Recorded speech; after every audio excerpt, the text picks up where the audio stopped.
Welcome into another telecast of LMC Varsity Sports alongside Rob Moretti. I'm Charlie McGraw, and we have a good one in store as Mount Vernon travels to Mamaroneck here on homecoming as the 1-1 Knights take on the 0-2 Tigers. And Rob, last time out, Mamaroneck looked like they were going to get their first win at Suffern, which is a like opponent between these two teams. But in the end, Suffern scored 14 unanswered points in the final 9 minutes to break Mamaroneck's hearts. We should have a good game tonight, though. Absolutely. Mount Vernon played Suffern in week 1, so interestingly, Suffern 2 games, they're 2-0, but they beat these two teams that are about to take the field. And Mount Vernon only lost by 1 point to Suffern. So if you look at common opponents, if you want to gauge Suffern week to week, this could be a very close matchup. And when we get back, we'll have the opening kickoff next here on LMC Varsity Sports.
First of all, good luck tonight. Listen, many of you knew Dick Kittle. I'm going to tell you something. A gentleman, professional.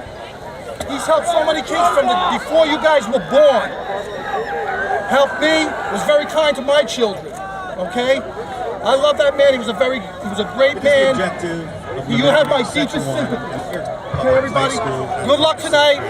Make him proud. Okay. Okay. Got to practice good sportsmanship, all right? No fighting, banging, and taunting. If that's witnessed, there's a penalty assessed immediately, all right? We ask you, the fans, you can't use your helmet, right? You got that conducting yourselves in a sportsmanlike. You can't use your helmet as a weapon. Thank you very much for your cooperation. Enjoy the Basically, what it says is, in an effort to minimize risk to you and your opponent, helmets are not to be considered weapons, are not to be used as weapons. Helmets are not to be intentionally used to initiate illegal helmet contact against an opponent, such as spearing, targeting, butt blocking, and face tackling.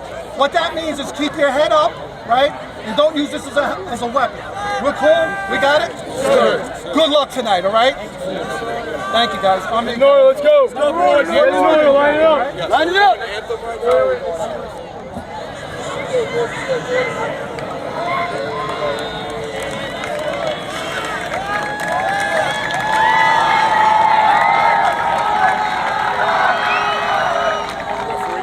Gentlemen, shake hands.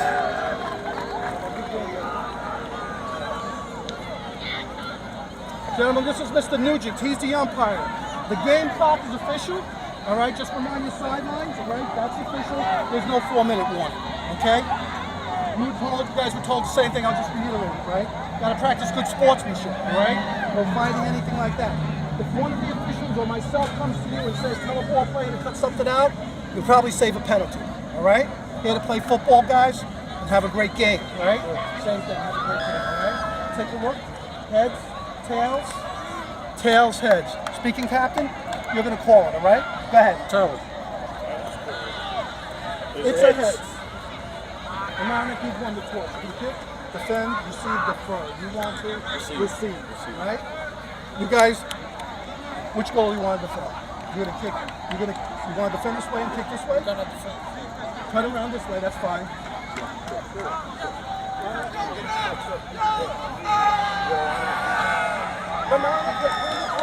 As a look into his feet. Gentlemen, shake hands. Okay, guys, let's get it. Good luck, guys. Good luck.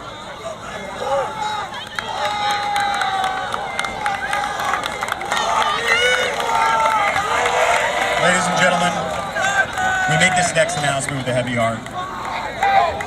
Today's game is in honor of Richard Kittle. Many people knew him as a longtime ice hockey, football, and baseball official.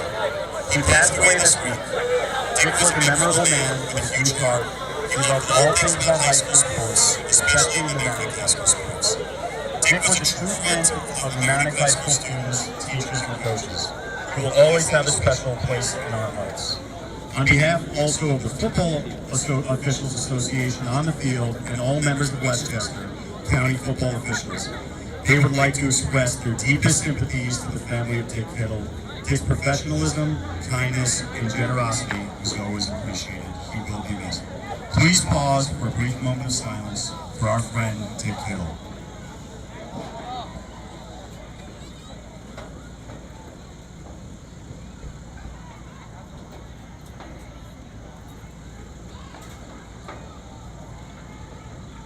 Back here on LMC Varsity Sports alongside Ron Moretti, I'm Charlie McGraw, just about set for kickoff. 0-2 Mamaroneck with losses to New Rochelle 33-17 and 27-23 heartbreaker last week to Suffern after leading by 10 with 8 minutes left. Suffern scored 14 unanswered. Suffern also beat Mount Vernon in week 1, 21-20. Mount Vernon won 13-2. So these two teams are combined 1-3, but Mount Vernon is 1-1, and they'll kick off, and it'll be Captain Fernando Medina, senior, to kick off with Smith and Bizzard back deep to receive, and Rob, a hostile environment here for homecoming. The turnout is tremendous. Standing room only crowd, at least on the Mamaroneck side. Especially when everyone's standing. It's the home opener too, so that'll attract a crowd. That's a short kick.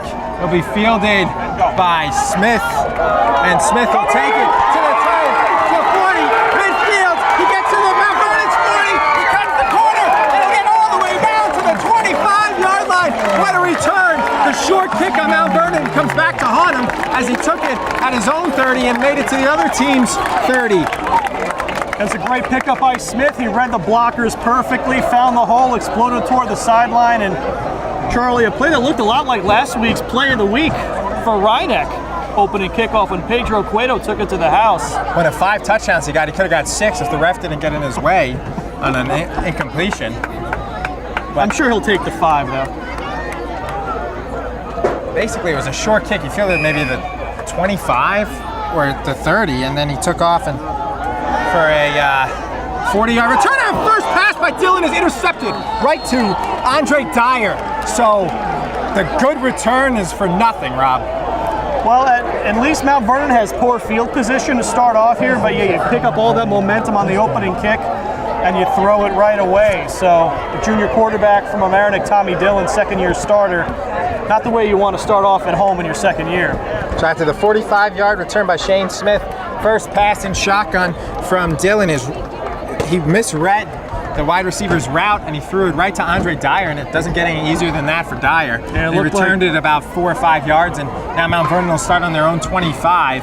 It looked like the receiver cut in, and Dillon, I think, was expecting him to keep going on a fly route. So we'll see Kenneth Jackson Jr. with the junior running back right next to him, Michael Lewis, for Mount Vernon. They scored 20 points in the loss to Suffern in week 1, and then week 2 to White Plains. They won 13-2, just giving up a safety, and that is a pass complete on the far side for about 1 yard, taken down there. Jack Price caught it, and it looks like he was taken down by Parkinson, possibly? Oh no, actually by Trey Cologne. It was a quick outlet pass, and Price was met immediately in the backfield. Actually lost a yard or 2 on the play, so at least the Tigers able to ratchet up the defense a little bit, trying to pick up Dillon, who's still on the field playing linebacker. He caught it about at the line of scrimmage, and then he went back about 2 yards as they'll do a short pass here, and it'll be immediately snuffed out by the Mamaroneck defense. Nice play in the backfield by Mamaroneck's number The 20, that is Bobby Cox. So Bobby Cox with a 5-yard tackle for a loss as the running back, Michael Lewis, on the little pitch pass gets nothing, a loss of 5, and it'll be 3rd and 17 for Mount Vernon from their own 17. And talk about a good way to negate that interception. And I think Tommy Dillon got a little hit in towards the end of that tackle too. He had a little frustration to let out. Credited fully to Cox. Right, but one good thing about having your quarterback playing linebacker is when something bad happens, he can take the frustration out, get himself back to neutral. Same formation, and they fumble the snap. It's still loose, and for Mamaroneck, it's good because they just have to jump on it, so there'll be no play. Kenneth Jackson will jump on it and recover, as pressuring him was Cox, so he'll get the sack as he was the closest one to him. It'll be a loss of 5. So right there, Mount Vernon lost about almost 20 yards because they're punting. 4th down and 30. 4th and 30 from their own 5.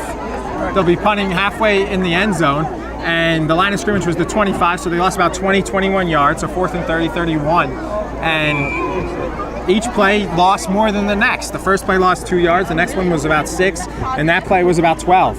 So the Tigers try for a block here. It's a short snap. They have 3 guys there to protect that punter. It's very tough to tell his number from here. And a good snap though, and they got a shot at him! And that'll be roughing the punter. And that was not good. It was too close to the punter, and even with the 15-yard penalty, I think that is an automatic first down, Charlie. So we'll get the call. It is an automatic first down if it is roughing, which it was. And just inches away too from Tim Summer with it.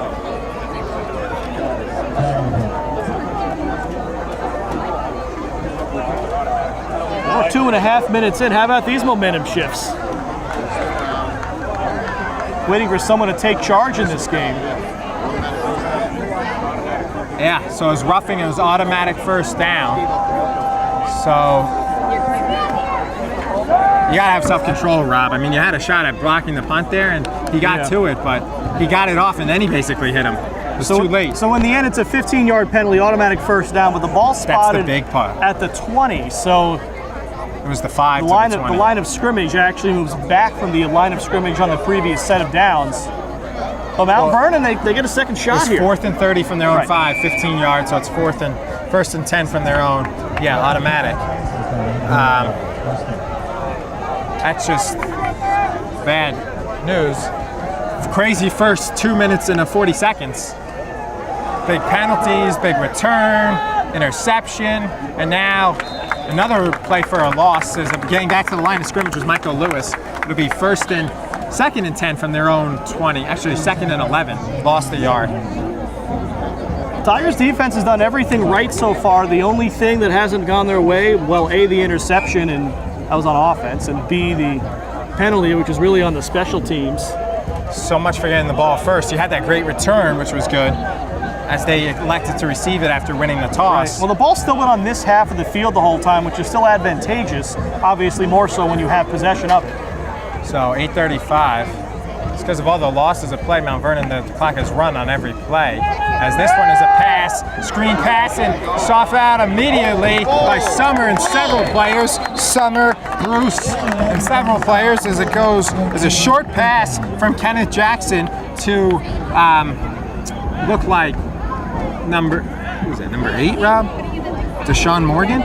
Believe swing so. Pass. And Summer read it perfectly, had the initial hit, and then his friends came by to help him out. There's a lot of there's the Summer with the hit there. He also ran into the punter, but also before we had the nice hits by Bobby Cox, and then the gang came and finished off the tackle. We've seen that a couple times, but they gained it 2 yards on that surprising spot.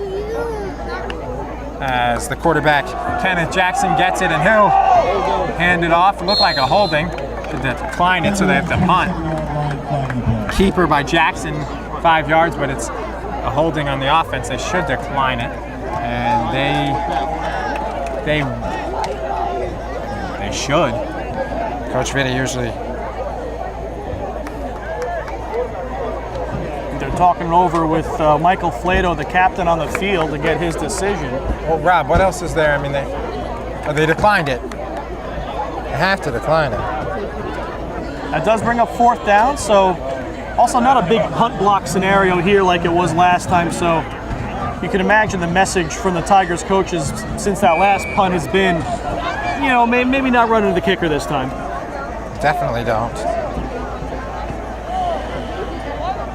It's like Smith and Bizzard back again to receive this punt. And it'll be a punt. It doesn't look like they're bringing the house, although they have the full protection again and nobody rushes. So they don't want to do that twice. Learn their lesson. It's a big punt because no one was there, and it'll get a Mount Vernon bounce all the way to the 20. Well, now it's going backwards to the 27. So the punter was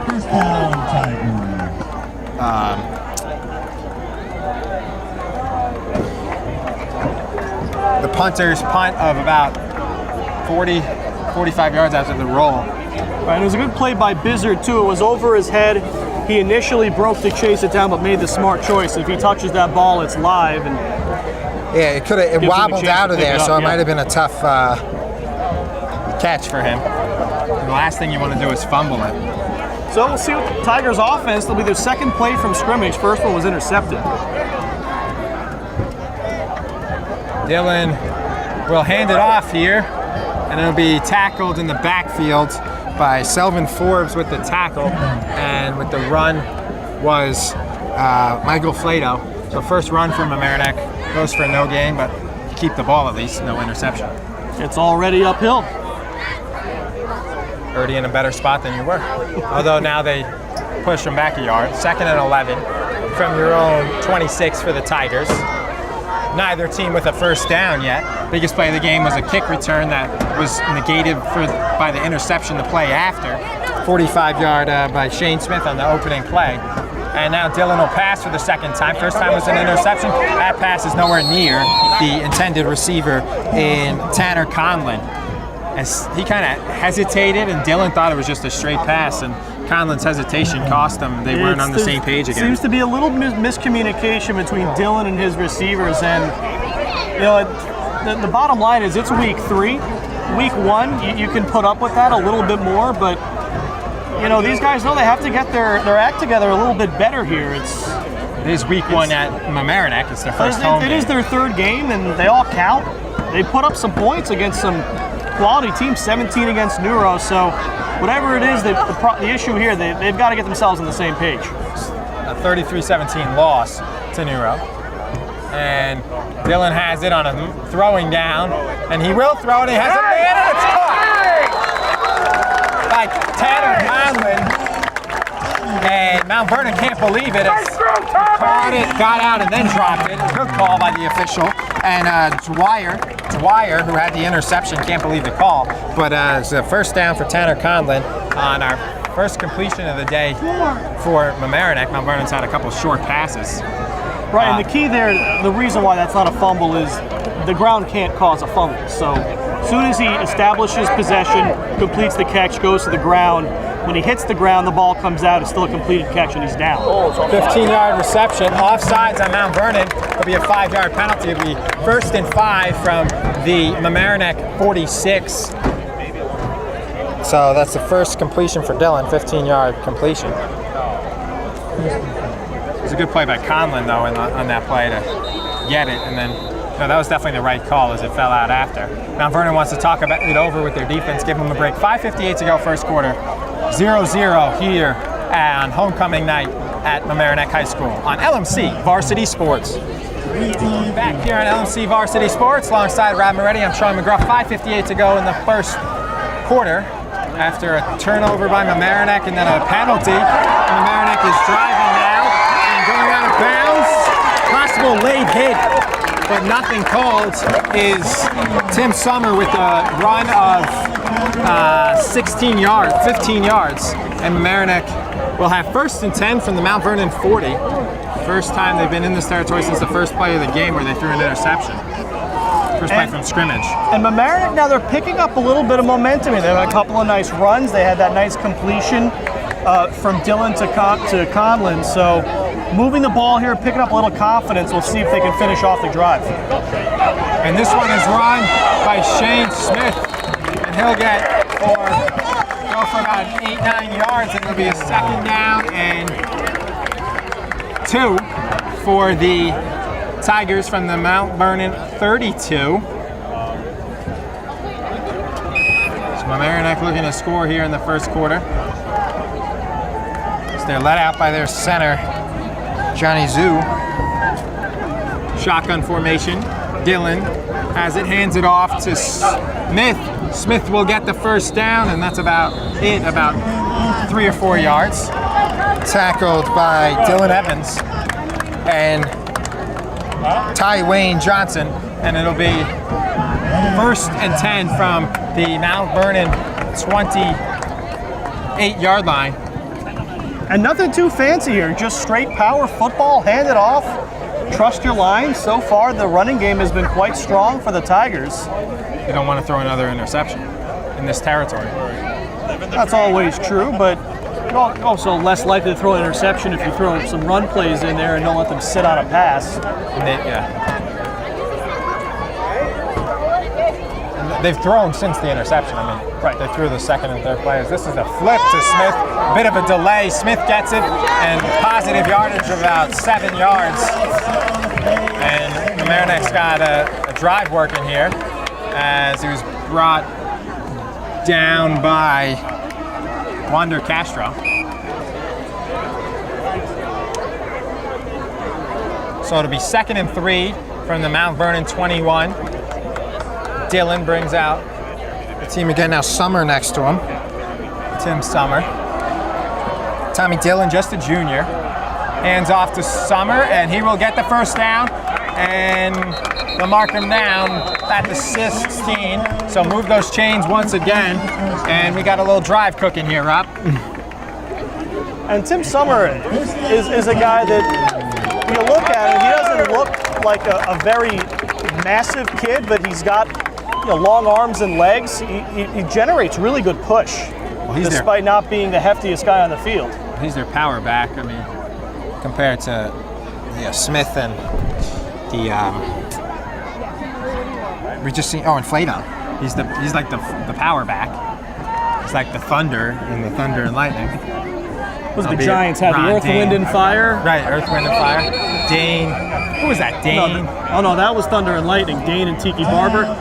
Earth, Wind, and Fire. That was Brandon Jacobs, Ahmad Bradshaw, and what was his name? Derek Ward. Oh yeah. The least famous of the 3.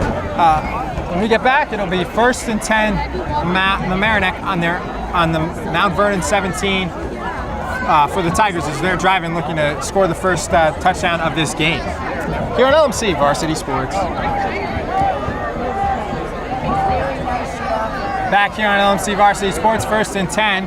Dylan has it, hands it off to Summer. Summer emerges from the defense and gets close to the first down marker. It'll be 2nd and 3 from the 10, 11 yard line. Yeah. 10. The lights down there are very. Yeah, that corner is always a little dark. The houses back there have complained over the years having to angle the lights away, and it's not ideal. No way around that.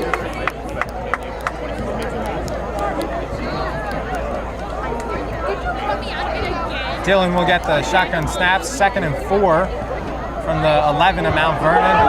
And he fakes it and keeps it, and he goes towards the end zone. It'll come up just short. He got about 6 or 7 yards. It'll be 1st and goal from the Knights' 4-yard line. And we'll see Mount Vernon's inside the 5 offense get to work here. That was a nice play call and a good execution. It was a good time for a keeper, too. He hasn't done it yet, so it takes Mount Vernon a bit by surprise.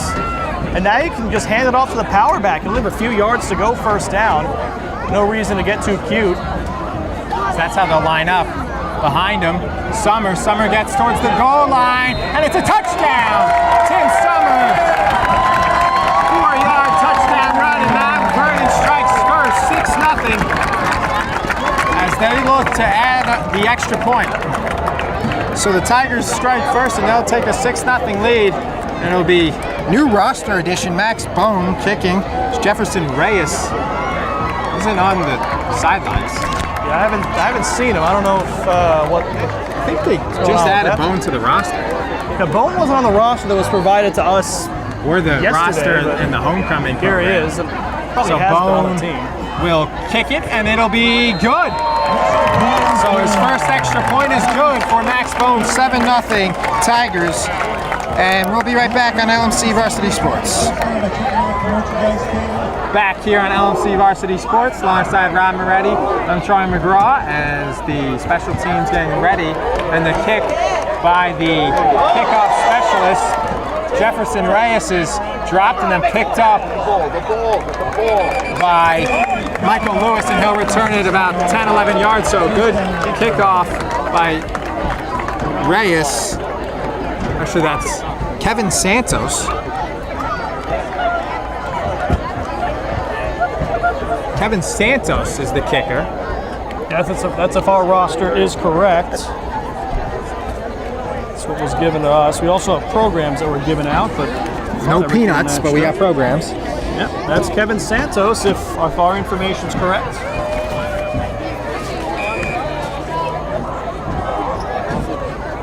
Listed as a tight end DN, had the soccer cleats on, and but was number 15. Reyes, listed as 14, is not on the sidelines. So it's Kevin Santos with the nice kick that was returned for 10 yards, and it was bobbled at first by Lewis and then picked up immediately. Handed off to Lewis, and he'll have his best run of the day. He'll get a first down and more. So a 15-yard run by Lewis, and Mount Vernon gets their first down of the game. Well, punch and counter punch. Mount Vernon here, they have one win. They played a close game in their loss, which means they know how to claw back at least a little bit, you would assume. Assume nothing. That's why they play on the field, not on paper. That's why you can't compare. I mean, like opponents, it's like it's okay to compare it to some level, but you never know the situation. Like, it's a rough estimate. Did Mount Vernon not have their best players? Did Mamaroneck not against Suffern? Did Mamaroneck have to come back in that? And then Mount Vernon have to come back in that game, as that's a run for 2 yards, or a loss of 2 yards. The quarterback keeper, Kenneth Jackson. But in Mamaroneck's case, they were up 23-13 and lost 27-23 on Suffern. It's 2 late touchdowns. The last one was with 14 seconds to go, just heartbreaking. Not sure how Mount Vernon lost, but they lost by 1, 21-20 either way.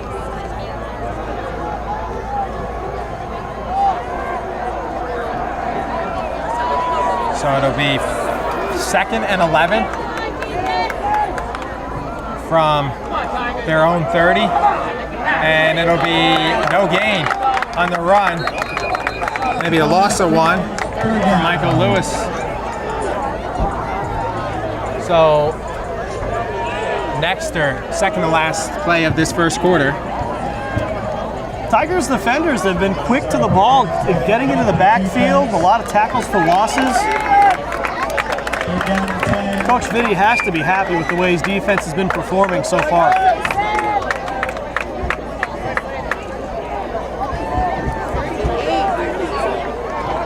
So with 30 seconds and counting, possibly final play of this third quarter, depending on if it's an incompletion, we'll probably have another one. And looking to throw is Jackson, and he'll keep it, and he'll be taken down by a gang of tacklers, including Summer, CJ O'Nelly led the tackles. Also in on it was Charlie Parkinson. So the end of the first quarter, and we'll be right back. 7-0 Mamaroneck here on LMC Varsity Sports. We return. Rob Moretti here with Charlie McGraw. Mount Vernon out in punt formation, 4th and 10 from their own 32-yard line. Snap comes back. Kick is a line drive in the direction, actually right down the middle of the field. It takes a good Mount Vernon bounce. It'll be down just inside the 20, down near the 16-yard line. Similar situation than their last punt, different sides of the field, and got about another 15-yard bounce for the punter, who is not mentioned in our roster, number 43. Well, we'll do the best we can. Whoever you are, sir, that was a nice punt. So We Mamaroneck don't takes know over. who you are. It's a fact. Tigers take over 1st down and 10 from their own 17-yard line.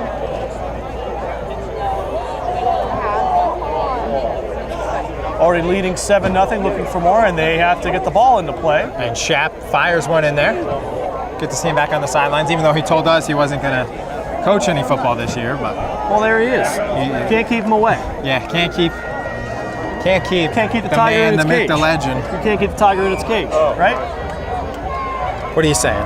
Here come the Tigers. Well, he is the tiger. Dylan from shotgun hands off. And quickly taken down. A flag comes down as Conlon took it, I think, for a short loss. We'll see what the call is. Could be a hold.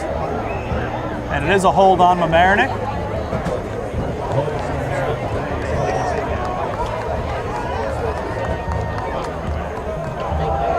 So they'll confer with the on-field captains. Accept or decline. It'll be 2nd and 10 or 1st and 20. And it will be, if they go to mark it off, it'll be 1st and 20. That's smart.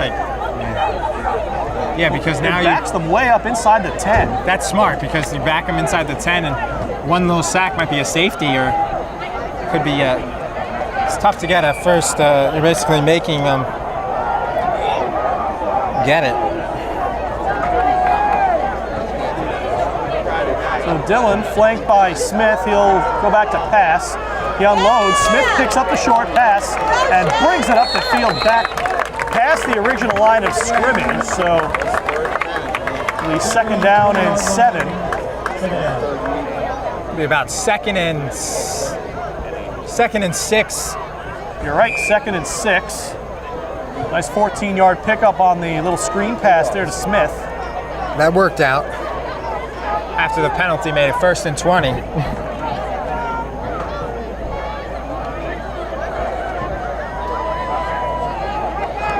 Well, at least we don't have to deal with the lightning delay like Illinois, South Florida is right now. That sounds terrible. In Tampa. And off to Smith near side. Stiff arm and keeps on going. He pushes away. Down past midfield and into Mount Vernon territory. A big run for Shane Smith. Another good run for Smith. We saw a 45-yard return, and that was a 34-yard run, taken down on a touchdown-saving tackle by Wander Castro. And that was no gimme either because Smith was running guys over left and right on that run. And then Castro came and took him down. Touchdown saving. Hand off Summer near side, sheds a tackle and gains about 5 yards. Tripped up by Dylan Evans, initially hit by the big fella on the defensive line, Deronimus Kilgo.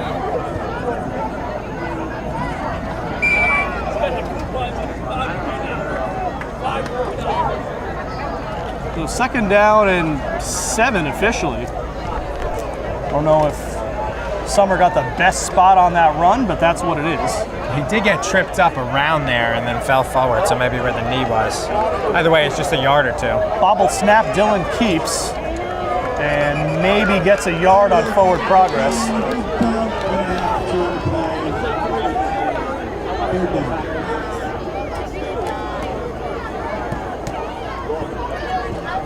I think there was more like a bobble between him and Smith.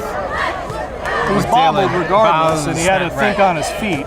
We saw that in the Mamaroneck game. That's how they fumbled between Pedro Cueto and the running back. They couldn't handle it. It was a crazy game how they won 39-13 in the game. They fumbled 4 times in the first half and lost the ball 4 times. 3rd down and 6. 3 wide. Dylan to throw. It's complete to Cueto. He takes a hit from Andre Dyer. What a hit by Dyer. It'll depend on the spot. They're going to check it. No, that's a first down. It is a first down. Easy. He got up by about a yard. What's that NFL? Man, or what do they say? They're like, that. Jacked up? Yeah. I think they did away with that segment with the concussion stuff that came out. But It was fun in its time. He did. I've seen. He's the player to watch continually because he has that interception, Dyer, and the hit of the game too. Fresh set of downs. Handoff to Smith, and he takes some tough yards up past the 30. That was a tough hit there. Be second and about 3 or 4. Looking at where the sticks are, I'm going to say 3.5. It looks like the first down marker is halfway between 2 yard markers. Could just be an offset angle. We have a timeout called by Mount Vernon, their second of the half. 8:14 left. Second quarter, Tigers up 7-0 and driving when we get back. He returns 2nd and 4 for the Tigers. Following that Mount Vernon timeout. Handoff is to Flato. He picks up a couple, but I don't think he has quite enough for the first. That's about 2 yards, so it'll be about 3rd and 2 from the Mount Vernon 28. We'll see if they dial up another run with Tim Summer. He's been their short yardage guy, scored the touchdown on a 1st and goal from the 4. And he is right next to Tommy Dillon. And he gets the ball, and he's got the first down and plenty more as he tries to truck over Dyer.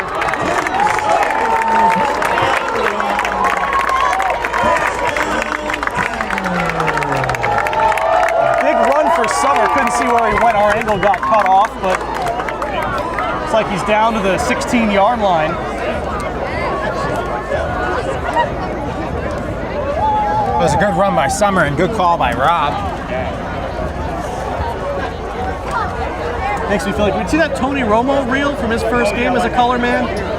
He was predicting almost every play that was run. Was he good? Was he good? Wasn't it a bad game? It was a bad game, but Tony Romo really started. I don't remember. It was the Dolphins. Dolphins didn't play. That's right. As Dillon takes it, and he's tackled by a gang of tacklers, including, well, just 2 men in Castro and Kilgo. Deroni missed the biggest player on the field on either side by a good 20, 30 pounds, and Wander Castro, who's been in on most of the Mount Vernon defensive tackles. It'll be 2nd and 8 from the Mount Vernon 18, so they're inside the red zone here. Yeah. Tigers come out in their usual set. Man in motion is Charlie Parkinson, and flip 2 tight ends to the left side. Handoff is to Summer, and he can't get around the edge. Forward progress halted. He goes to the ground.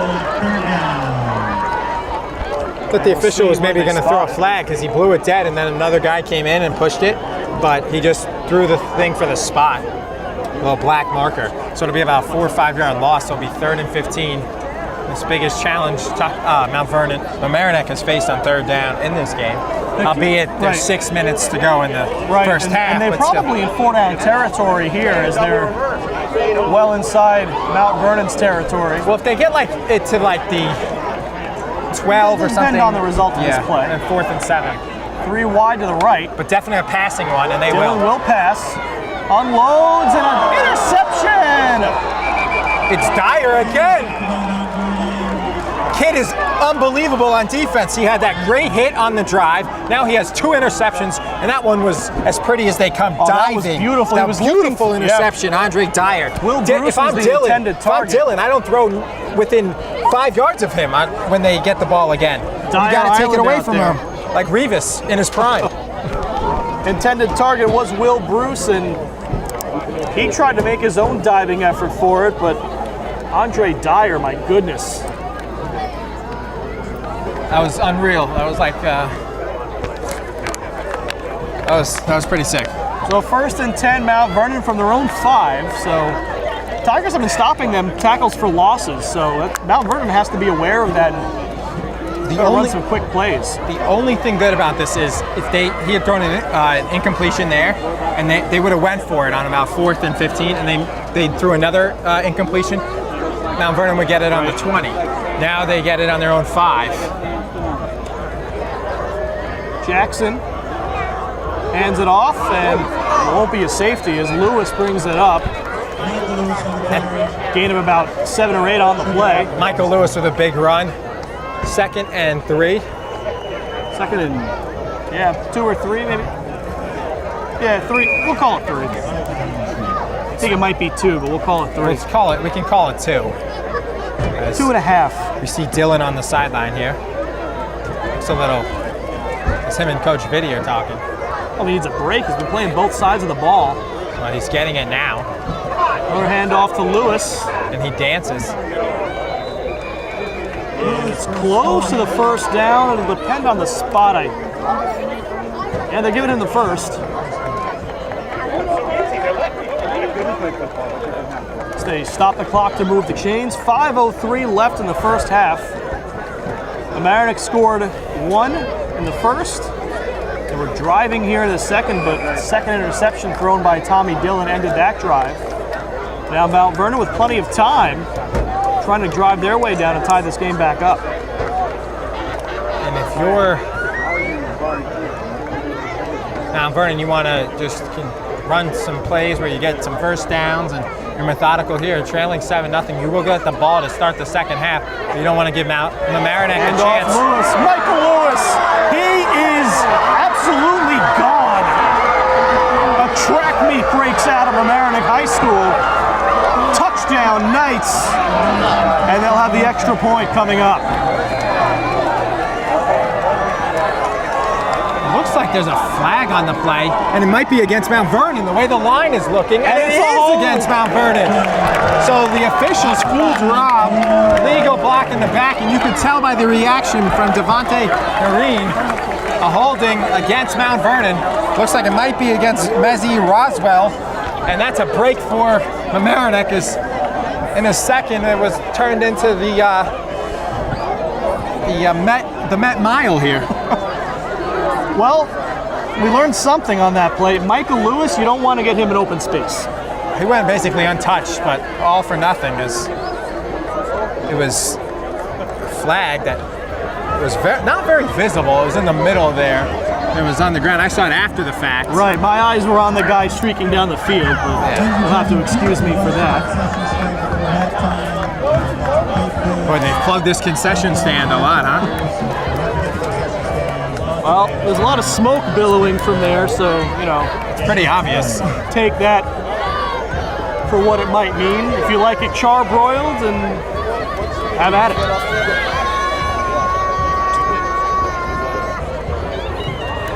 So, 427. It's 10 yards from the spot of the foul.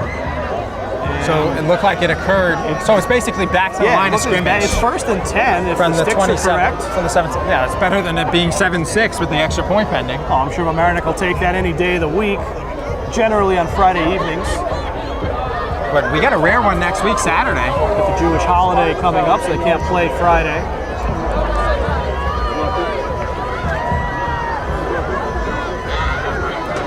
Dylan will come off the field as he came in. I don't think he was in on that play, but so he came on for this discussion, and then they decided, you know what, he's our quarterback, should rest him a little, and they should. I agree, especially since he's been a little rattled with the 2 interceptions.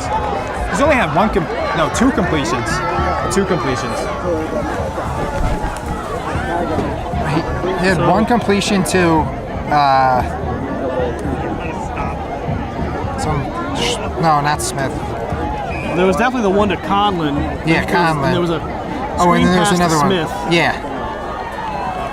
Regardless, this game has come to a grinding halt, but it looks like we're ready to start back up. 1st and 10 for the Knights. 3 wide for Mount Vernon. Jackson gives it off to Lewis, and this time they wrap him up. But he did get 3 or 4.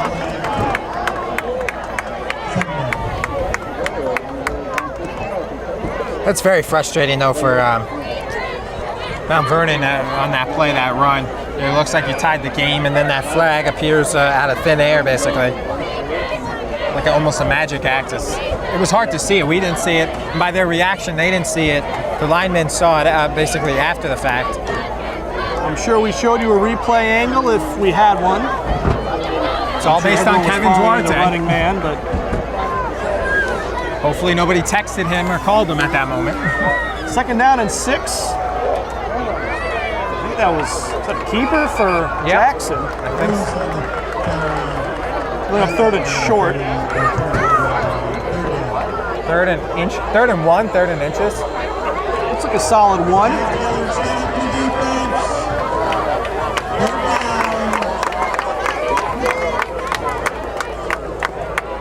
Time winding down, near 3 minutes left in the quarter. So if Mount Vernon doesn't get this, do you think they might go for it on 4th or punt it away?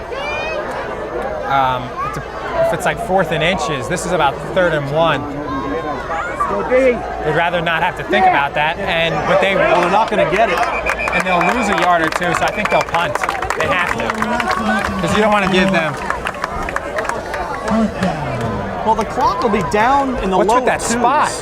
They're going to punt it, but it looks like they must have given him back forward to the progress. line of scrimmage, so it would be 4th and 1, but they'll punt. Tigers will have to be alert for a fake as well.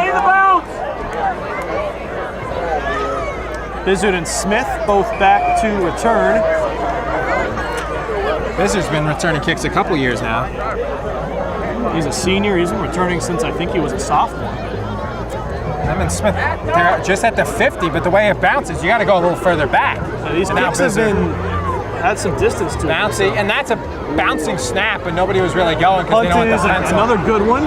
Bizzard calls the fair catch and cleanly catches it at his own 37. That's good because that would have went about 10. It would have been about to maybe the 25, so save about 12 yards, and we could see the 2:08 minute drill, 2 minutes 8 second drill. So Tigers will try to make up for that last turnover on their last possession. I think we can just round down and call it a 2-minute drill. Close enough.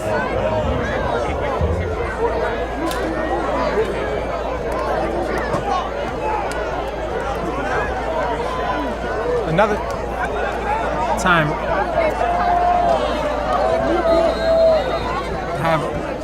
can't decide what ball to use. I think there's a different kicking ball, so they have to remember to substitute that one out, put a new one in. There's a ball just for the Mount Vernon will call a timeout though. I don't think everyone got on the field. So there's then. We'll be right back. LMC Varsity Sports. So here we go. 2:04 left as they readjusted the clock. It was direct snap to Smith, and no, it's a trick play. Dylan was the intended receiver on the throw from Parkinson, nearly intercepted. Talk about a chaotic play. That was weird. That was Matt Parkinson with the real fumbling, like a double reverse, where the quarterback got it. Reception. Now Parkinson will come out and rest. So that must be a gadget play they have with Parkinson as he checks right out. Is that like Inspector Gadget? Couldn't tell you. Incompletion stops the clock at 1:57. 2nd and 10 for the Tigers.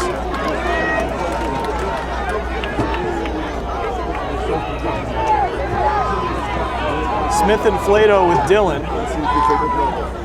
Hand off to Flato, and he's wrapped right up. Mount Vernon won't be able to stop the clock and try and get the ball back because they don't have any more timeouts. They used all 3. Raekwon Hyatt on the stop for the Knights. As there's 1:40 and counting. Right, Mount Vernon has used all 3 of their timeouts. I think Mamaroneck's used 1 or 2. Have they?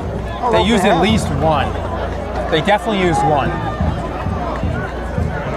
But they should have 2 left if they get a first down here. But Coach Vitti's playing this like that. But if you get a first down here, then you're going to start playing hurry up. Down to 1:20 left in the half. I think they're just going to use a timeout, and he will. Oh, he's either going to use it or get a flag for delay game. Timeout, Mamaroneck, so we'll be right back. Now they only have 1 left. Pretty sure. So 1:12 left following the timeout. Tigers come out in a 4-wide set. And Smith in the backfield with a shotgun Dylan. Hand off Smith. And he does not get far, maybe a yard or 2. That'll bring up 4th down, so no timeouts for Mount Vernon, so Tigers can run this down to under 30 seconds left in the half before they kick it. Why isn't the punter going on the field? Oh, because they're going to call timeout again. Timeout.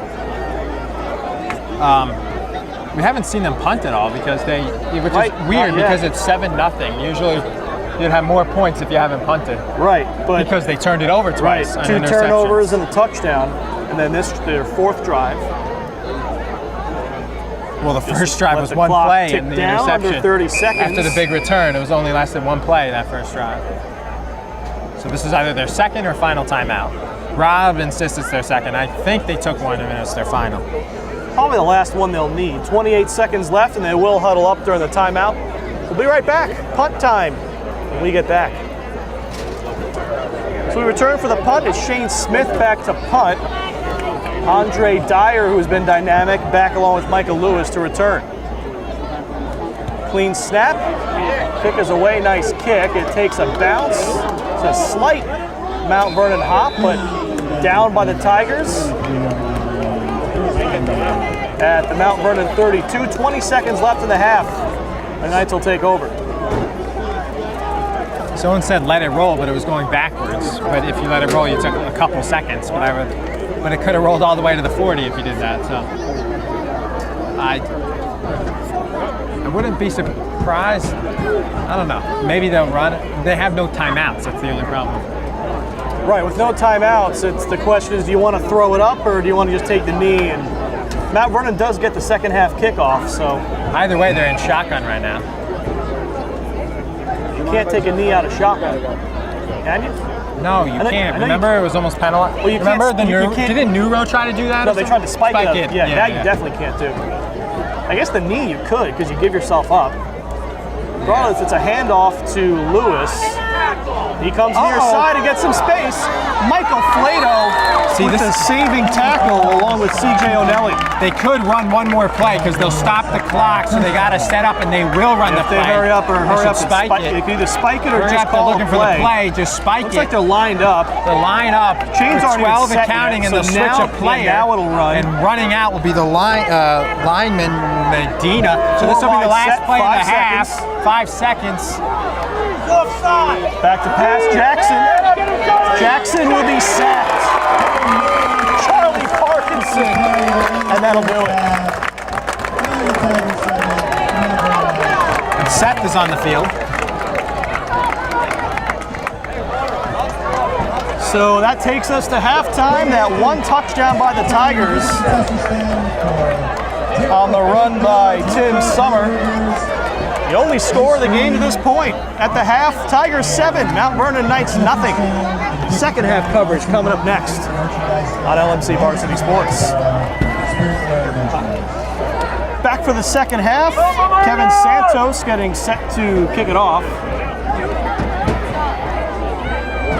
Andre Dyer back to return on the right. Michael Lewis on the left. Dyer's already had a huge night with his 2 interceptions. One of them was very big because it was at the 0-5 and huge one, but it'll Kick be. comes to Lewis. We saw what he could do on that play that got called back. This time he's wrapped up by a host of Tigers. Down in his own 20. Trey Cologne, where you were looking for Trey Cologne. Make sure, because our numbers are a little messed up here, but a couple of guys we don't have. But Bobby Bizzard, Trey Cologne, and Michael DeVito were in on the tackle. Another gang tackle by Mamaroneck. Is a good kick once again by the kickoff specialist, Kevin Santos. And Coach Vitti was really loud on the sidelines right before the kickoff team came out, trying to fire his squad up. 7-0, not good enough by his standards. Well, not when you get the ball on the 25 to start the game. The other team's 25 after a 40-yard return, and then the next play is an interception. The first for Andre Dyer. See, it's both of the Mount Vernon interceptions. First offensive play of the half for Mount Vernon. Jackson gives to Lewis, and he gains about 6. CJ O'Nelly in on the tackle.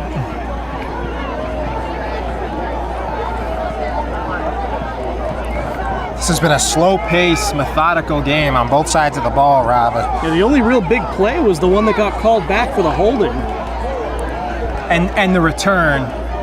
which was immediately followed by an interception. Also, I think Shane Smith had about a 30-yard run. It was that run that went right into our cameraman. Kevin Duarte got absorbed a little contact. He's fine.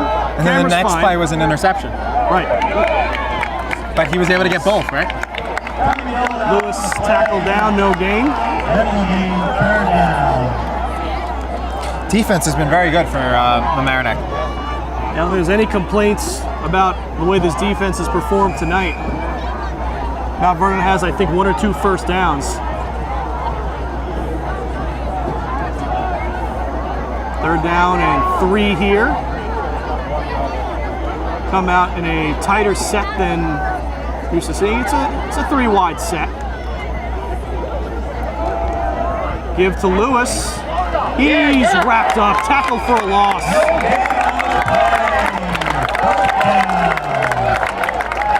Bobby Cox, one of the Tigers, in on that play.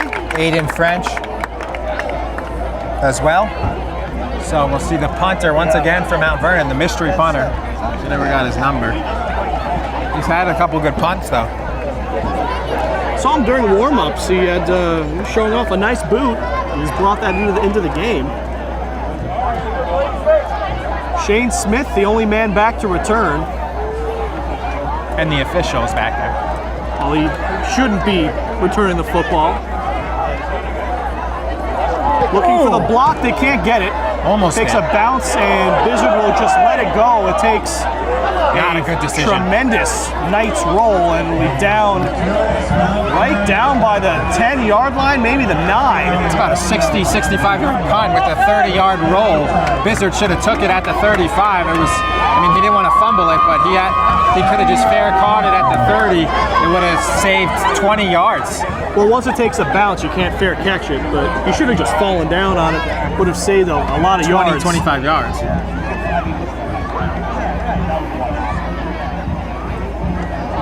And that's where the Tigers take over on their own 9. So a long field in front of them for their first second half drive. See if Mamaroneck can get a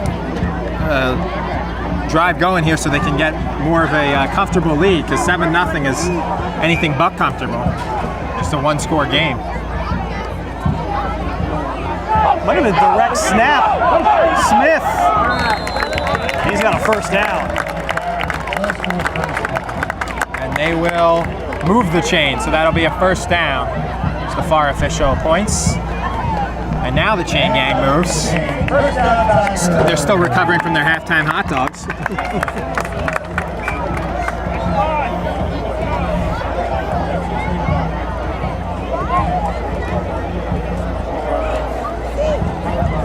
First and 10. Tigers in their 2-wide package.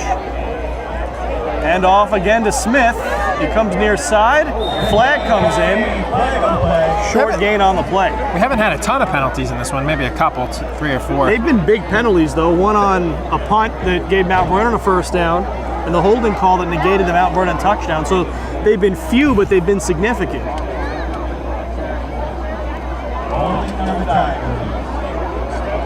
Penalty goes against Mamaroneck.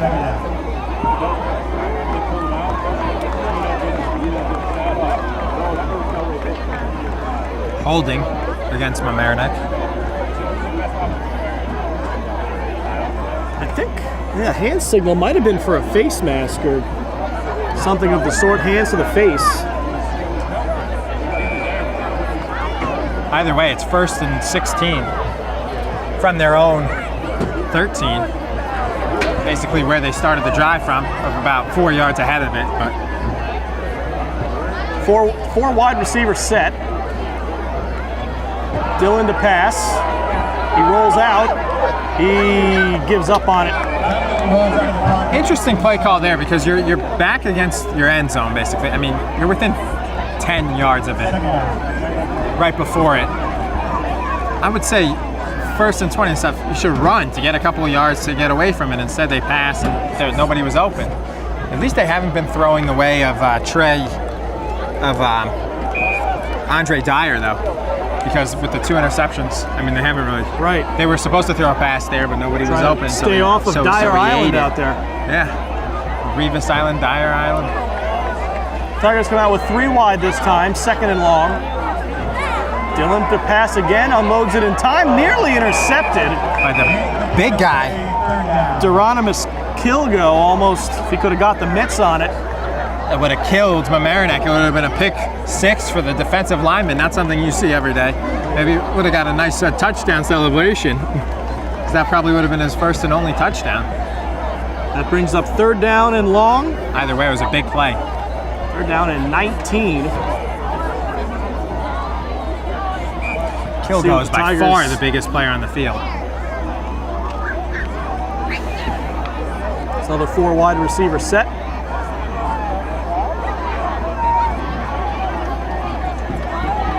Hands off. That's Summer, who did not get much, maybe a yard on the play. I don't understand that offensive sequence. It's starting after the penalty, 1st and 16, right? Should have ran. Instead, you throw and he gets sacked, basically, or taken down at the line of scrimmage. Then you go back to pass again on 2nd and long. You probably should have run again to make it even a little closer. And then you run on 3rd and long, basically throwing in the towel. You should have ran, because it could have been, if you ran and got a decent gain, you would have had about 3rd and 8. Snap is good to Smith. Kick off the side of the foot and out of bounds right near the 30-yard line. The pressure from Mount Vernon's Taekwon Branch and a couple other players brought the pressure, and Smith, that's a side foot punt that goes out at the 30, and he's frustrated. So it'll be the best field position. We'll see how good this Mamaroneck defense is they'll have to stop it. Well, they've certainly been effective so far, but they haven't faced anything like this. 1st and 10. Certainly their toughest on test their own 30 so far in this game.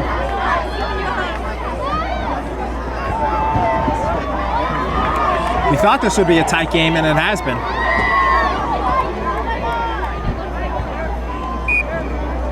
Three wide set for Mount Vernon.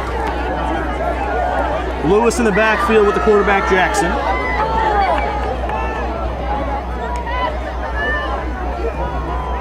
Jackson gives to Lewis. Flag comes in, likely a hold.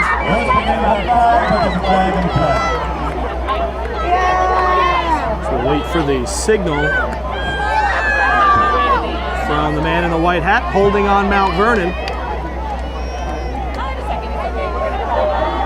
As opposed to the black hats from Rhinebeck. Well, there's the one official with the white hat who gives the... He's the head official. Right. He's the... and the other ones do have black hats. He's the Gene Steratore of high school football. Gotta humor this game up, you know?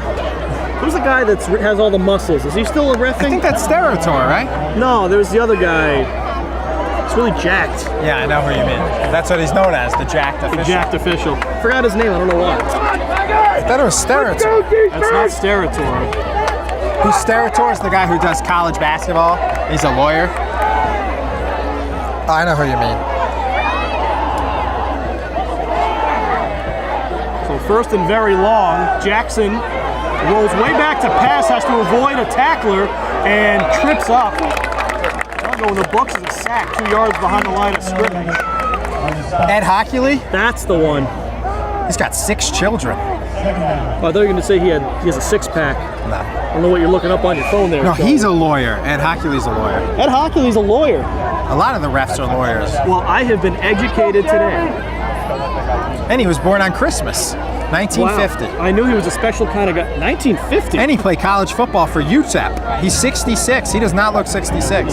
He's in tremendous shape. He's a current 1990 to present official. And although I don't know what game he did last week, it wasn't on national. And there's a flag, might be for delay of game here. Tigers seem happy about it. That's it, delay of game on Mount Vernon on 2nd down.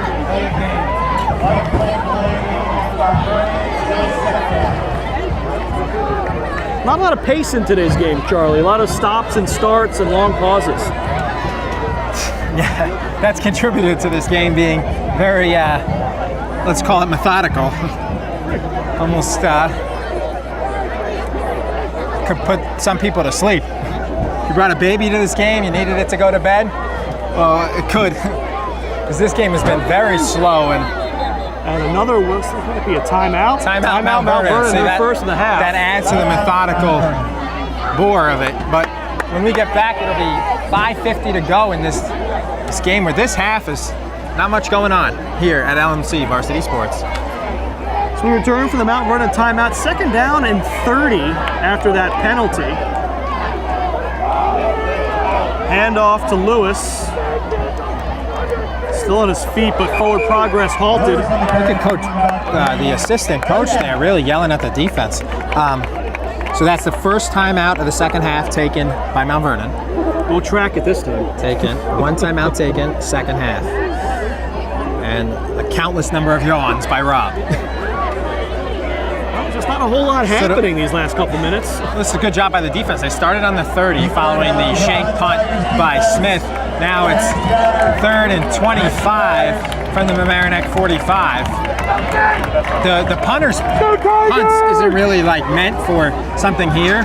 So if they gain some yards, they should probably go for it. If they can get to like the 35 or 30, because the way they punt, a touchback is inevitable. 3 wide receivers set. Jackson on a draw play up near the original line of scrimmage. It'll be 4th and 10. You got to go for it now. What a run by Jackson. I think that was the design play. Delayed run. He took off like the road runner. He ran so fast there. 15 yards. It'll be 4th and 10 back to the original line of scrimmage, and like a kicker, it'll be a 46-yarder. Out of his range. A punt will be too long, but they have a new player coming in. Maybe watch trickery. Ooh, they got the best defensive player coming in at wide receiver. You know, number 20, Dyer. He hasn't played offense once today, right? I don't think so. I don't think so either. They got him 4th wide. down and 10. Watch out for Dyer. They look that way. Nice catch. Caught and tackled down. Gain of 5 on the play, but turnover on downs. Tiger football. It was a design play where they throw it to him at the line of scrimmage to the 4. Unfortunately, Jack at the line of scrimmage at the 30. Unfortunately, Jackson's throw was high. What a catch by Dwyer. That was really high. He got up for it, made a couple guys miss, and then could only get to the 26. But that's what, I mean, you had to do. I think they should use him at wide receiver more, especially trailing here. Well, 4 minutes left, 3rd quarter, as the Tigers take over the first drive of the second half. And just to show you how this game has evolved, the student section next to us are more fixated with the balloon they're popping than the game. One play can change it. Dylan gives to Smith down the far sideline, 1st down and more. Gain of 17 on the play. Smith has looked good out of the backfield, playing with runs, and he had one good punt. The other punt was not so good on the shank, but he's had some good plays coming out of the backfield, and he's played on the other side of the ball as well. So he's been a positive bright spot on this offense. He didn't score the touchdown. Summer did. It was a classic Mike Allstad 4-yard run on 1st down, which has basically summed up this game. The only touchdown was a 4-yard TD run on 1st and goal. Handoff. Not much there. Smith again on the play, gain about 3. Interesting to give it right back to him after a big run. I would say maybe to give to someone else or run some sort of... ride the hot hand. Looks like we have a player down for Mount Vernon. It's Fernando Medina, one of the captains. Don't like to see this. So we'll have an injury timeout. 3:39 left, 3rd quarter. Tigers up 7-0 on LMC TV. Tiger ball just shy of midfield, 2nd and 5. Let's give to Smith. 3rd handoff in a row for Smith, and he takes it close to a 1st down, about 2 yards short. It'll be a 3rd down and 2. Rob, you forgot to mention Fernando Medina, the senior captain. It was good to see. They only have 2 captains compared to Mamaroneck's 4, but it was good to see that he was able to walk off after being down for a minute or 2. He's a big player for them on the line, offensive and defensive. So we'll see if he can return in this one with 3 minutes to go in the 3rd quarter. I'll put him back as questionable. Although, We probably don't doubtful. we don't have a sideline reporter, so that's complete conjecture. Third and short. We should have set to double duty, but Snap came low, handoff. To Smith again. Tim Summer on the carry, he gets the first down. Gain of 3-4 yards on the play. why did it look like number 54 came up with the ball, like had the ball, the offensive lineman McGuire? Because when Summer came up, he didn't have the ball. Maybe he dropped it to the ground, but it didn't look like it was tough to tell. It didn't look like there was a fumble on the It didn't play. look like it was Summer though. Summer again in the He was backfield. there. I mean, the lineman, I guess, was there. It's Summer once again. Powers for about a yard. In the first quarter, possession was favored heavily to Mount Vernon, but now the rest of the game is heavily to Mamaroneck. Probably as we so we played 34 minutes. I would say Mamaroneck has had about 20 minutes and Mount Vernon 14. If that, it's tough to guess because 10 minutes gone by. What do you think? I think we have a timeout. What is going on here? This game is like, what did they do there? They told, I don't know what that was. they told Will Bruce the way he was lining up or something? And they're usually warned about that. You just throw the flag if there's an issue. What, it should have been a false start High on him? snap, settle down. Summer again. No gain on the play. It'll be 3rd and 9 from the Mount Vernon 45.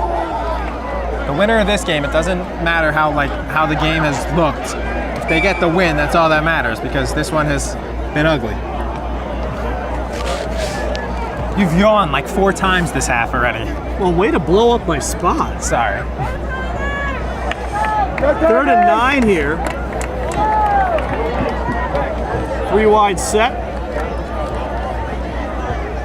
Dylan will throw. Looking deep for Bruce, and it's incomplete. Wasn't even close. Overthrew him. He had him open too. Really did. Just led him a little bit too far, so Tigers likely to punt here. You have to. You're up 7-0.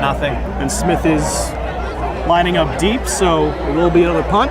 Shank wouldn't be the worst thing here, but you hope for better than that. The way he shanked it last time, he still wouldn't get it about the 30-25, but here you want it around there.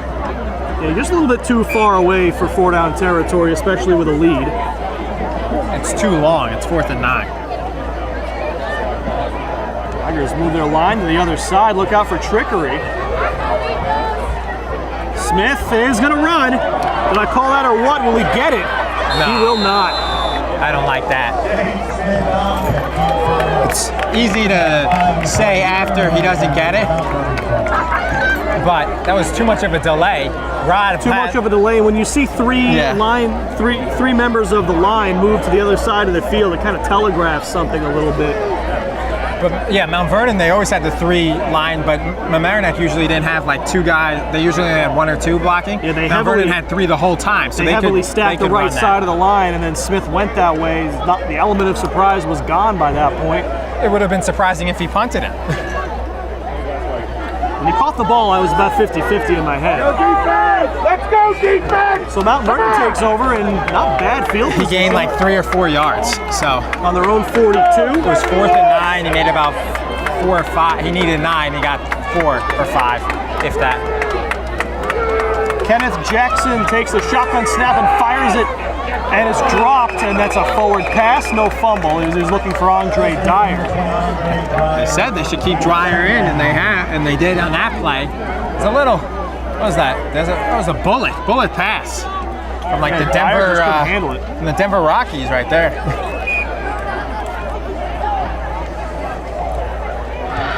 I think it's all the stoppages in play and all the time and stuff that has made this game, very slow and almost cavity filling. Although I'd rather be here than get a cavity fill, but yeah. Agreed.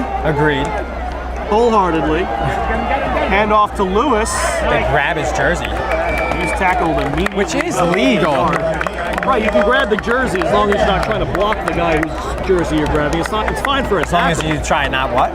It's fine for a tackle. Yeah. It's not okay for a block. It's Of course not, no. There's only been a couple holdings called. So 3rd down and 8 officially. Mount Vernon 4-wide set. Final 10 seconds of the 3rd quarter.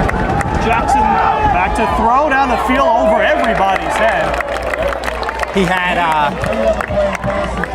the best player, Dyer, wide open on the other side. It was a little frustrating for Dyer, but didn't see him. I was surprised. So that brings up 4th down. Will likely be the final play of the 3rd quarter. 5 seconds left on the clock. See the punter again, mystery number 43. You know who you are. We don't.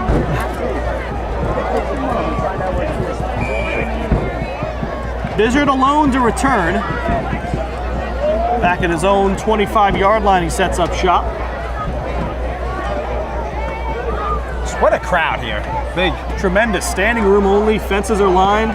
Punt is away. It's a deep one. Bizzard retreats. Fumbles it. Ball loose and still loose. Tigers, I think, fell on it. The last man back there. That would have been a safety if it went into the right. Right, if it went because to it the was end zone, fielded at the 8. So they're really lucky that it was on the 1. But Bizzard, My goodness. I think that was picked up by Shane Smith, who said this game wasn't exciting. That got exciting. So we'll be right back on LMC Varsity Sports. Back here on LMC Varsity Sports alongside Rob Moretti. I'm Charlie McGraw. Final quarter of play. Dylan in his own end zone as it's 1st and 10 from the 1, and it'll be a keeper, and it'll be a safety. Wow. That is not good, Rob. Well, start with the ball on your own 1. It's a risk. You kind of want to call either a run play or a... That was a terrible play call once right, again. you either got to call a run or a quick pass. Get the ball out of there and just give yourself some breathing room, and you got a chance. Not out of shotgun. You got to run the ball classic to the running back. I would give it to Sommer there, 4 or 5 yards. Instead, I don't know who's calling their plays, but they've had some terrible play calls today. Really have. Well, so after the safety... Well, think about some of the plays before. On third, remember, 1st and 15, they passed it, and then 2nd and 15, certainly haven't they worked passed out, it. that's for sure. If they work, then no one says anything or bats an eyelash. But so Mount Vernon gave up a safety last week. Mount Vernon gave up a safety last week to White Plains. So Dylan was sacked on the run, the keeper, and didn't fool anybody. It was good 3-4 yards in there too. But as a fan told me at the half from Mount Vernon that they were actually down 2-0 at the half to White Plains last week, and then came back and won 13-2. sounds like a bad baseball game, doesn't it? I think he said one of their running back too. I think the kid who had the cane. You saw that player before the game with I think he broke he was their star running back. Might have been Christopher Fearon. I'm not 100% sure, but he broke his leg in that game. Terrible news. Yeah. And it didn't look good. As they'll kick it off. Did they punt it or just kick it? It was off a tee, which you're allowed to do. Right. I think the defense chooses or you choose. I think you choose. I think you choose it. In the NFL, it's a punt, but Michael. So one play of this quarter has not worked out good. It all started with that punt return that Bizzard mishandled, and then it went back and it had to be recovered by Smith. That could have been a safety right there, but it was at the 1, and then bad play call out of the end zone.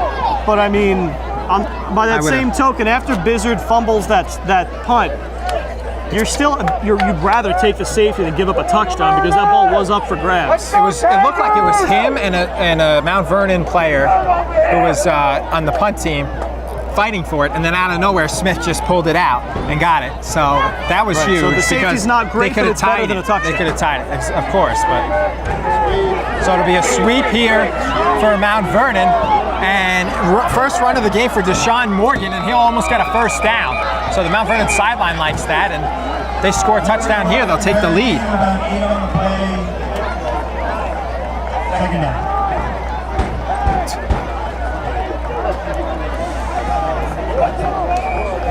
Well, they get Morgan involved, get some fresh legs in on the play.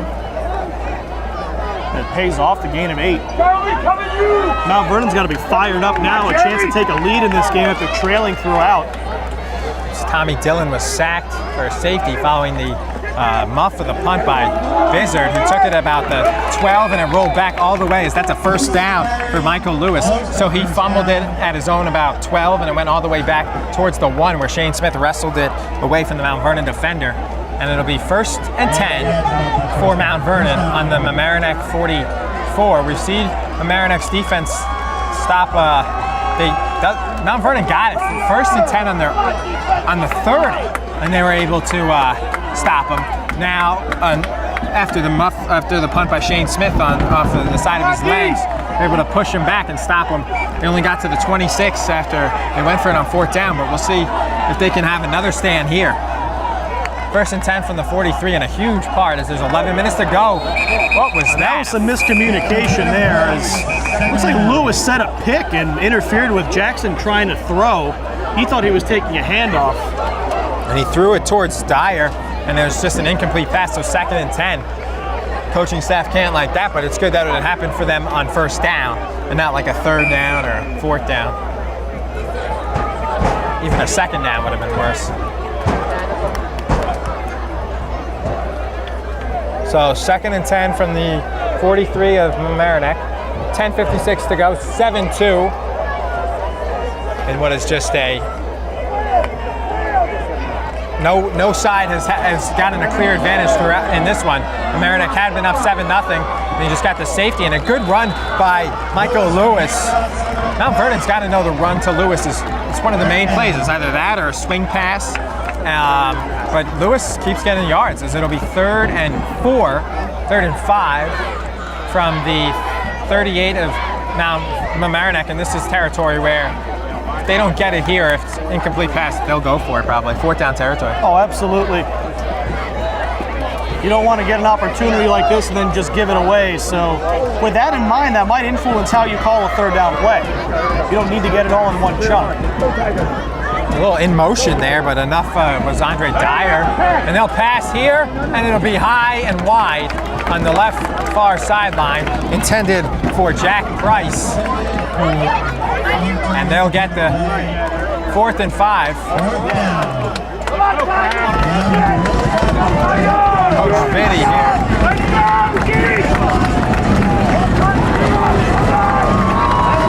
And this crowd comes. Coach Biddy. He wants this win.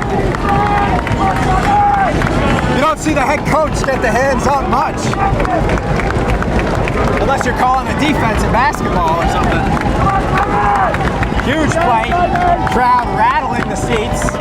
The snap to Jackson. He goes back in shotgun. They pressure him. He gets by, and it'll be stopped just short.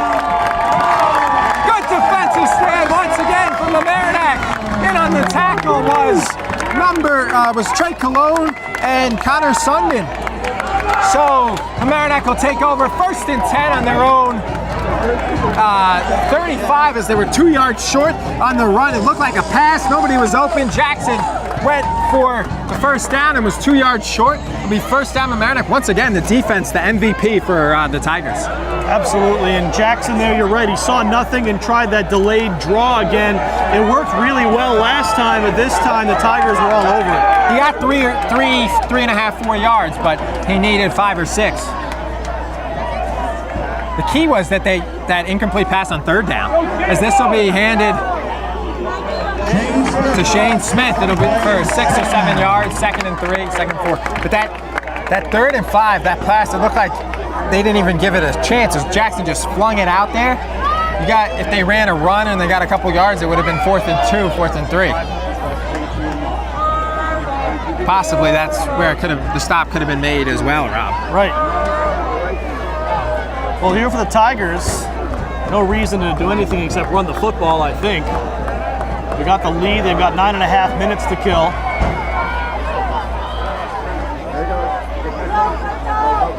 And it is a good run for the Tigers.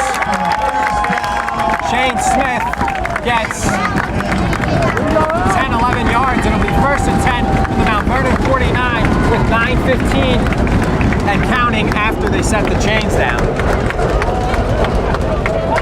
Ground and pound, Rob. Ground and pound. Or pound and ground. There's no reason not to, and I'm sure the running backs have been instructed, don't go for the extra yard. Hold on to that football.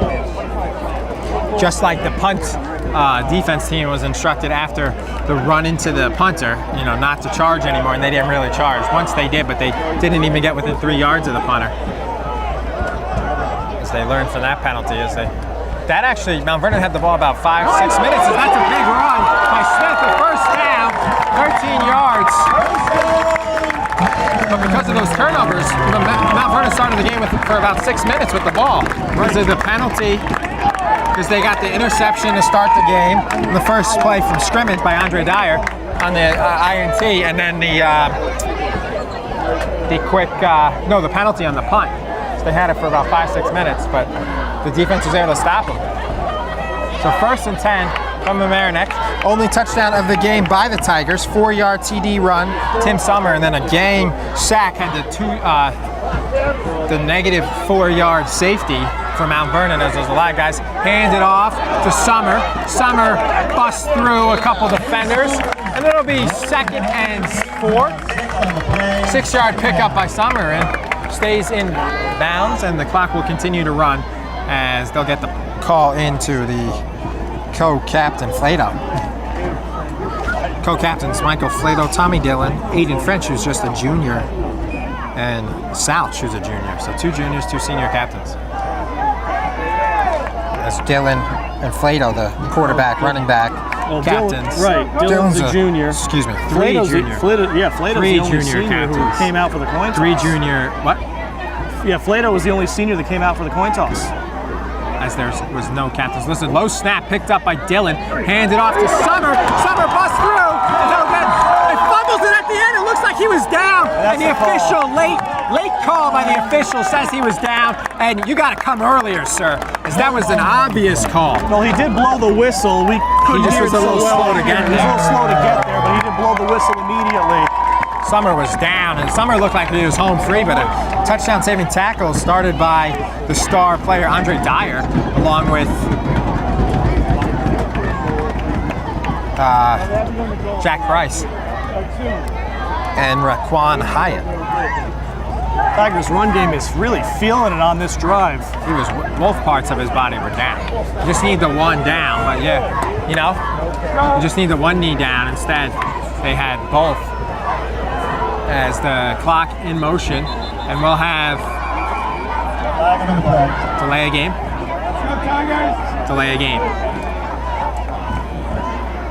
Offsides on the offense against the man in motion, Charlie Parkinson. So that's a 5-yard penalty, 1st and 15, and 5-yard penalty. back him up to the 20.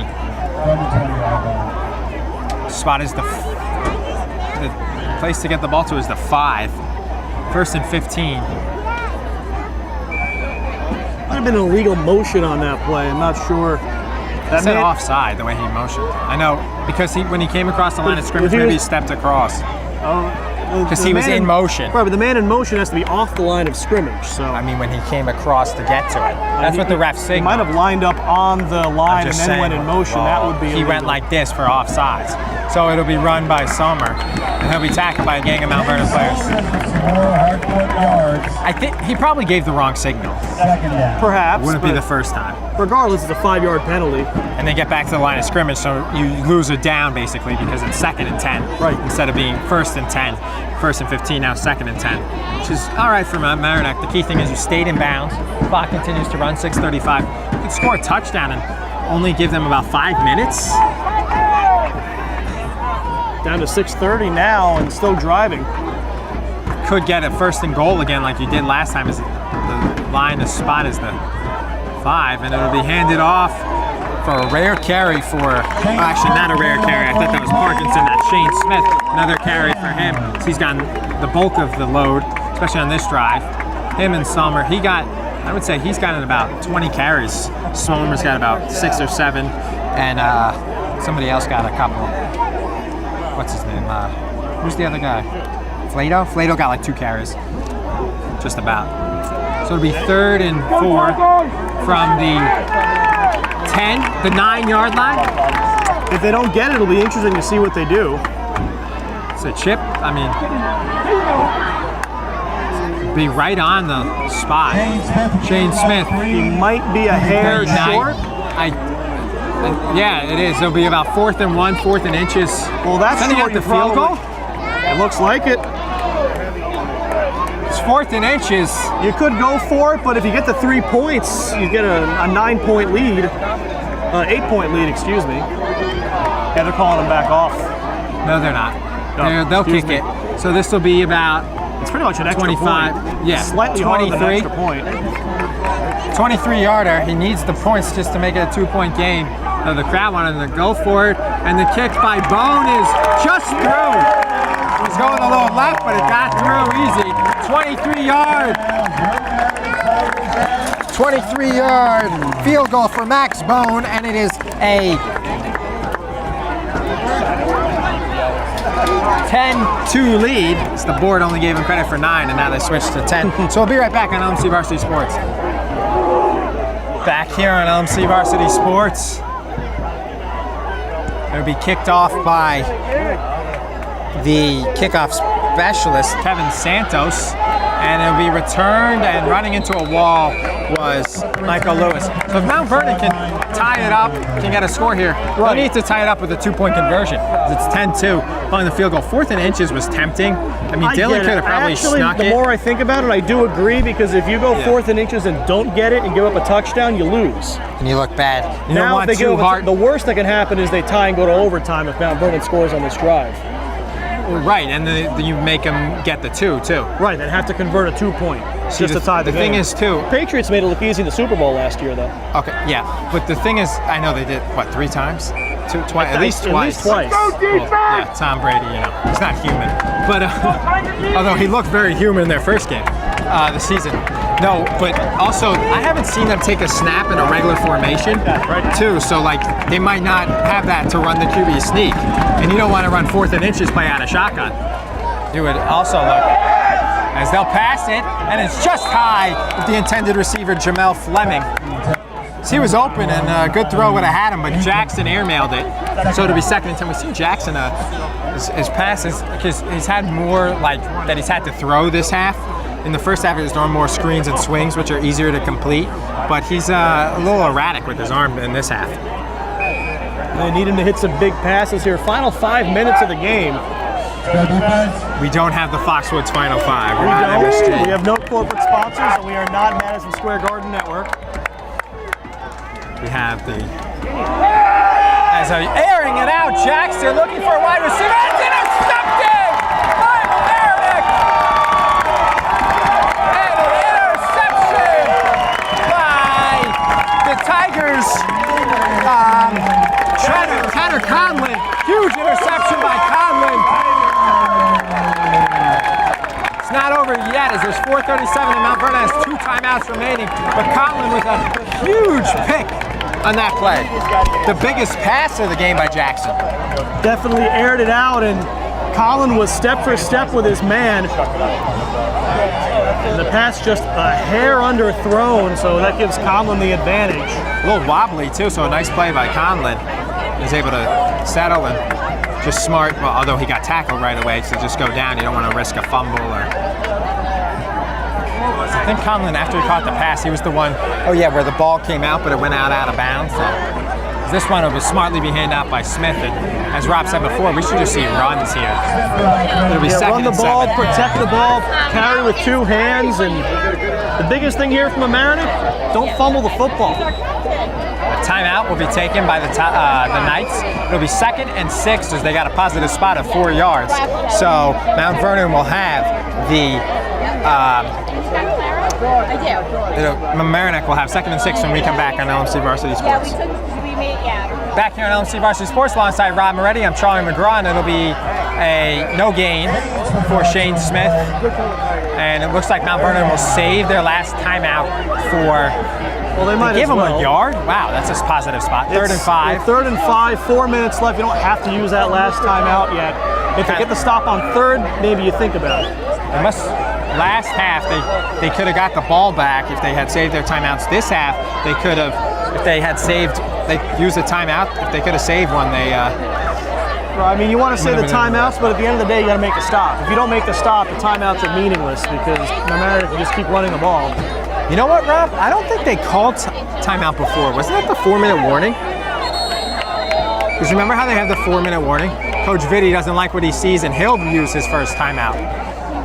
So we'll be right back on LMC Varsity Sports while Rob and I think about if they had the 4-minute warning. Back here on LMC Varsity Sports, following Coach Vitti calling a timeout. Dylan will pass on 3rd and 5, and it'll be a first down, Mamaroneck. So about a 9-yard pass, Dylan to Conlon. Risky ball there, but it works out, and now Mamaroneck will have a chance to run a whole lot more time off this clock. He goes to Bruce. I couldn't see it. Okay. I think it was Will Bruce. I think it was Will Bruce who caught that pass, Rob. Can we do a replay? A little outlet pass to the far side and gets the job done. Under 3:30 left now. So Mount Vernon with 1 timeout left. Tigers can at least get the clock down near 2 minutes. Bruce was on the far side along with another player, but I think it was Bruce who caught it. So it was tough to see. This is a run by Smith right up the middle. He'll be taken down. And Mount Vernon will call time. No, they'll not call timeout. I thought they would. You got to get yourself a 3rd down stop and then use that last timeout. Again. So it'll be 2nd and 9 for the Tigers.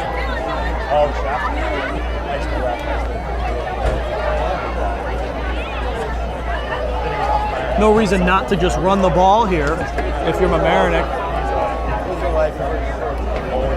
Yeah, I was a little surprised that they threw it on 3rd and 5. I think they drew that play up especially as an element of surprise and one of the calculated risk. One of the reasons they called timeout, although he didn't like what he saw, is another reason. And that's a false start. I think it's a false start against Mamaroneck. Delay of game. Wow. That's not good. 2nd and 14. That helps Mount Vernon. It stops the clock. And of course it pushes Mamaroneck back 5 yards.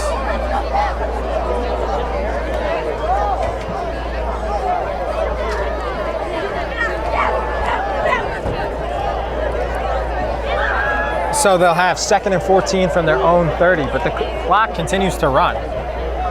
Own 45, excuse me. Once they break the huddle.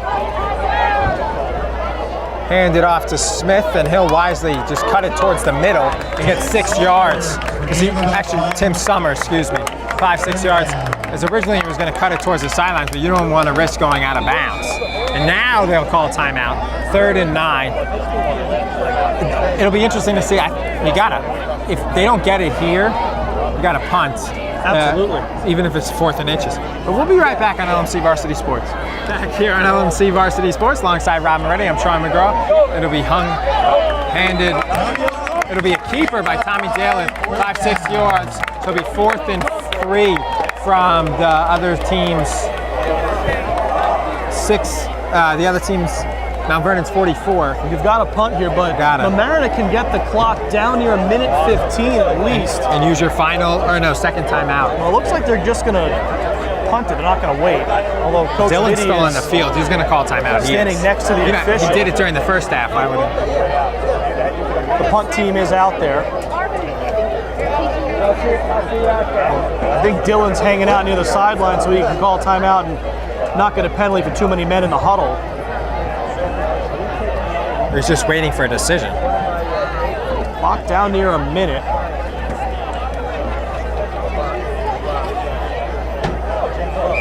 And there's the timeout signal with 54 seconds. That worked out to perfection. Good clock management from Coach Vitti there. So we'll be right back on LMC Varsity Sports, second to last timeout for Coach Vitti. So back here on LMC Varsity Sports, alongside Rob Moretti, I'm Sean McGraw. Shane Smith will punt, and they'll have the 3 blockers, and it'll be a nice punt. And I think it was fumbled by Mount Vernon, and it was recovered by the Tigers. And it was recovered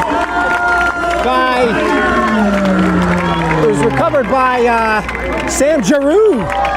Sam Giroux with the fumble recovery. In on it was also Charlie Parkinson, and Sam Giroux looks like he recovered it the way he reacted, as they're on the far side where it's very dark, and we should just have some knees, and that'll be it. So we got a timeout by the official, though. We'll be right back on LMC Varsity Sports. Back here on LMC Varsity Sports alongside Rob Moretti and Charlie McGraw. It'll be victory formation for the Tigers, as Dylan will just go to a knee. The first time he took a snap right behind the center. Right, I think we're going to need one more knee, but it actually is even less intrigue now because this year there's actually a new rule. You'd often see defensive tackles trying to swipe at the football during a knee attempt to try to force a fumble, and that's no longer allowed. That's explicitly banned Just now. high school, right? Right.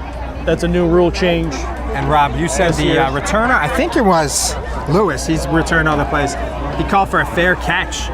So instead of letting it bounce, and that was about at the 15, I guess. So he didn't want it to be down inside the 20. It looked like it might have rolled into the end zone for a touchback. But either way, Mamaroneck will win this one.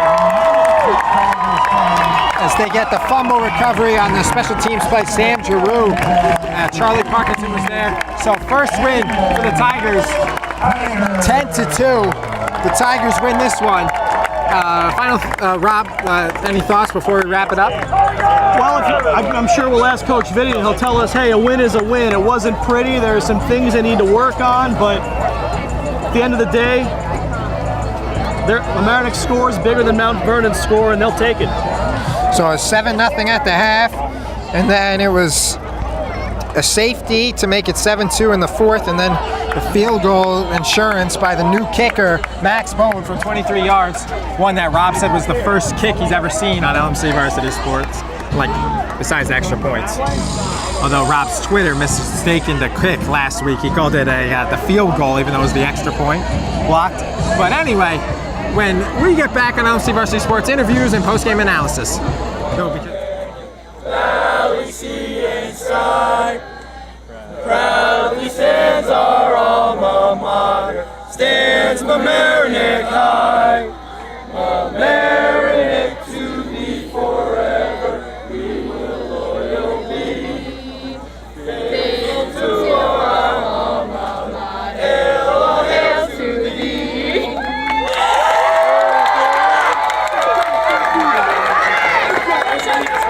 Back here on the post-game show with star running back Shane Smith. And Shane, it was a very methodical game out there. What was the mindset for you guys in this one, 10-2, not the prettiest of games? Well, we had a game plan. We came out and executed it. Our coaches coached us great throughout the week, and we came out and we did it. And you guys did very well about protecting your lead, too, 7-0 early on, and then it was 7-2. And especially after last week's come-from-behind loss by Suffern, you had to have that in your minds. Yeah, we were preaching hold them off, hold them off, hold them off the whole game because what happened last week, we knew what could happen to us. We knew it happened before, it can happen anytime, so we didn't let it happen this time. And the defense didn't give up any scores at all, and they were the backbone for the win. How big were they today? Tommy Dillon, Connor Sundin, Trayson Cologne, Tim Somers, all the backers did fantastic today. They all filled their holes, they did their assignments, and they did it. And your offensive line did well for you. You had a couple big runs. And your runs were able to get the ball closer to the end zone, and Tim Summer was able to bring it in. What was the difference in that your line there? Well, the O-line did great. They filled their assignments perfectly. Our coaches did fantastic teaching them the techniques this week, and they came out and performed. Back on the post-game show now, joined by Tigers head coach Anthony Vitti. Coach, maybe not the most pretty game you've played, but I'm sure you'll take the win. This is AA football. Every week in and week out, a win is a win. We don't play for style points. You play for victories. And I'm just proud of our kids tonight. We've been a little snake bitten. Probably should be in the left-hand column a few more times, or at least one more time. But we'll take it tonight. Defense really stood tall for you today. They didn't actually allow any points. They came on that safety. So just what do you have to say about how that group performed tonight? We pride ourselves in our defense here. For years in and years out, when we've been offensive starved, we've been defensive proud, and we've been able to shut the door on a lot of people. So, Coach Smith, he works really hard, spends a lot of time in the film room, and we do a lot of work behind the scenes getting our kids in the right position. And credit them, they stood up and made the plays tonight against a game team. Clarkstown North next week, trying to get back to 500. Thoughts going into that game? No immediate thoughts right now. I'm really excited about this one. I think I'm going to go home. I'll break down this film first. Like as always, we look at what we did wrong first before moving forward. But I wake up tomorrow refreshed and ready to go. And I know they're a good unit. They've been a good unit the last few years. So it's going to be a stiff test for us, no doubt about it. Back here on the post-game show, and Rob, interesting thoughts from Coach Vitti there about the team's effort, and he was just happy with the win. As I expected, football coaches like W's, and however they can get them is how they'll get them. And kind of a bonus for Coach Vitti is he can break down the game and look at things the team can work on while still picking up a win. A lot of times when you have that many things to work on, you don't get the win. So I think the Tigers will take the 1-2 record, and they'll come back at it next week and try to get themselves back to 500. It was a tight, close game, not the prettiest of games, but some good play by the Tigers' defense was outstanding, and a couple big runs there as well by the offense. And all in all, it accumulates 10-2, and after last week's loss, they weren't letting this one get away. As you saw that also by the kick, that to go for it with the field goal instead of put it away. Yeah, you don't see a lot of opportunities on field goals in high school. You see extra points get kicked, but you don't see a whole lot of actual 3-point field goals taken just because of the risk involved. And they must have had clearly enough faith in Max Bone there to hit it. He did. It definitely gave the Tigers defense a little bit more. They were able to relax a bit after that because they at that point had the 8-point lead where a touchdown doesn't lose the game for you. So that'll wrap it up. Homecoming victory for the Tigers, 10-2 over Mount Vernon, and Mamaroneck is now 1-2, and the Knights are now 1-2. A lot of people to thank for today's telecast, including the CEO, Eric Lewis, COO, Matt Sullivan. Community sports producer is Mr. Rob Moretti. For our camera crew, who did a good job coming from his guest studios, was Seth Rothman, also Kevin Duarte, and also was Sean Kelly. Once again, for Rob Moretti, I'm Charlie McGraw saying thanks so much for watching, and you have a great evening, Mamaroneck.